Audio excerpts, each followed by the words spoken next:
Morning everyone, welcome to my new blog. আমি সকাল সকাল চলে এসেছি হচ্ছে শুটিংয়ে। হ্যাঁ, তোমরা তো জানোই আমি এখন গৃহপ্রবেশ করছি। তো আজকে আমার সকাল সকাল কল টাইম ছিল, সকাল 9টায় কল টাইম ছিল। চলে এসেছি আমি টেকনিশিয়ান স্টুডিওতে। এসেই ড্রেস পরে মেকআপ করে নিয়েছি, হেয়ার এখনও হয়নি। এখন আমি ভাবলাম তোমাদের সকালবেলা উঠে একটা ছোট্ট ভিডিও তোমাদের সাথে শেয়ার করি। দেখো, আমি এখন রোদের মধ্যে দাঁড়িয়ে আছি।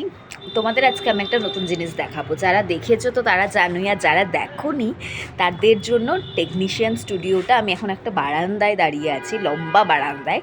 সেখান থেকে ভিউটা কেমন সেটা দেখাবো, তারপরে আমি আমার মেকআপ রুমেও নিয়ে যাব তোমাদের। এই দেখো, এটা হচ্ছে একটা লম্বা, মানে এই জায়গাটা হচ্ছে পুরো টেকনিশিয়ান স্টুডিও, ঠিক আছে। এরকম ভিতরে কাজ, মানে গার্ডেন রয়েছে, সুন্দর বিল্ডিংস রয়েছে। এক একটা বিল্ডিংয়ে এক একটা 2-3টে ফ্লোর আছে, সিরিয়ালের শুটিং হয়। আর এটা হচ্ছে একটা লম্বা বারান্দা। শীতকালে এই বারান্দাটায় রোদ পোহাতে এত মজা লাগে, এত ভালো লাগে, আর একটা দারুণ অনুভূতি হয়। পুরো লম্বা আছে, আমি অত দূর আর গেলাম না। এই জায়গাটা পুরো দেখো, যতটা সম্ভব আমি দেখানোর চেষ্টা করছি। এটা হচ্ছে বাইরের ভিউ, ওপাশেও বিল্ডিংস রয়েছে, এপাশে সব রাস্তা, এখানে সবাই গাড়ি রাখে। এটা হচ্ছে আমাদের টলিগঞ্জের টেকনিশিয়ান স্টুডিও। এত সুন্দর। এখানে আমরা যারা অ্যাক্টিং করি তারা অভিনয় করতে আসি, শুটিং করতে আসি, আর আনন্দ সহকারে কাজ করি। আমার পক্ষে যতটা সম্ভব হলো তোমাদের দেখানোর, ততটাই দেখাতে পারলাম। কারণ আমার কাছে অনেকে বলে যে তুমি শুটিং করতে যাও, আমাদের একটু ঘোরাতে পারো। তো আমি সেই জন্য ভিডিওর মাধ্যমে তোমাদের দেখানোর চেষ্টা করলাম আমার যতটা সম্ভব।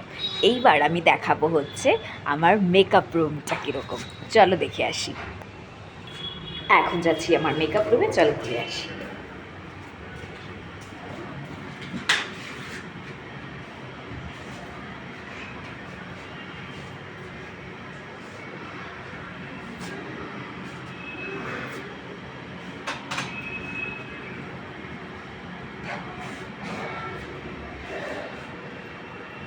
তো দেখতে পারলে আমার মেকআপ রুমটা, মেকআপ হচ্ছে, আর্টিস্টরা রেডি হচ্ছে। আমি এখনও পুরোপুরি রেডি হতে পারিনি আমার শ্যুটের জন্য, কিন্তু তার মধ্যে সময় বার করে আমি একটা ছোট্ট ভিডিও করে নিলাম শুধুমাত্র তোমাদের সাথে শেয়ার করার জন্য।